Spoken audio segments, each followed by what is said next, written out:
As you listen to today's message, I invite you to ponder what God may be trying to teach you today. Whether anyone believes it or not, one day all shall bow the knee, and every tongue shall confess to him who sits on the throne forever and ever. As Elder Neal A. Maxwell noted, because one day every knee shall bow and every tongue shall confess that Jesus is the Lord, why not do so now? For in the coming of that collective confession, it will mean much less to kneel down when it is no longer even possible to remain standing. When I first heard this quote, it struck me deeply. But just a few weeks ago, something happened that brought it to life in a way I'll never forget. A sister in my ward shared an incredible experience with me.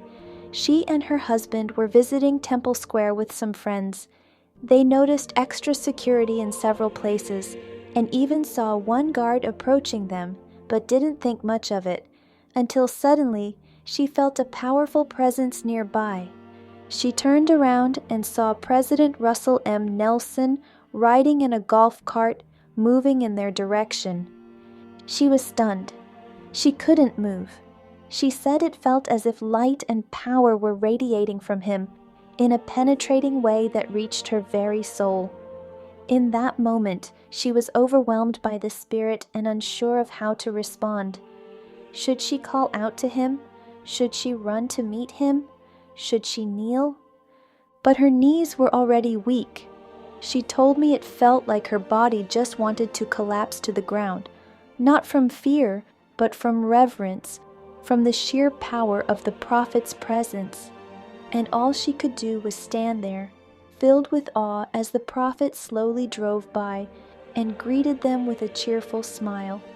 As she told me this, I remembered Elder Maxwell's words and thought, if this is the effect of standing in the presence of the Lord's prophet, imagine what it will be like to stand in the presence of the Lord himself.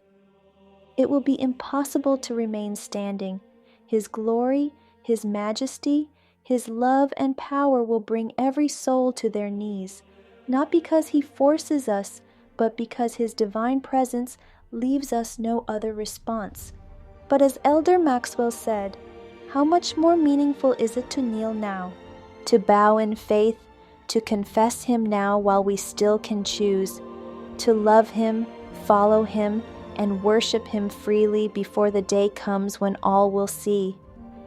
Then I asked myself, am I kneeling before Him and acknowledging Him as my Savior? Take a moment to pause and ponder.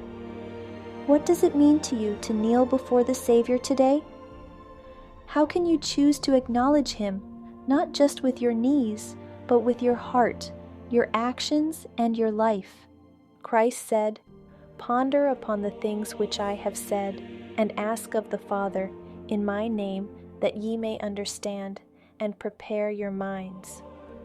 Now close your eyes if you'd like, breathe deeply, and listen, not just with your ears, but with your spirit.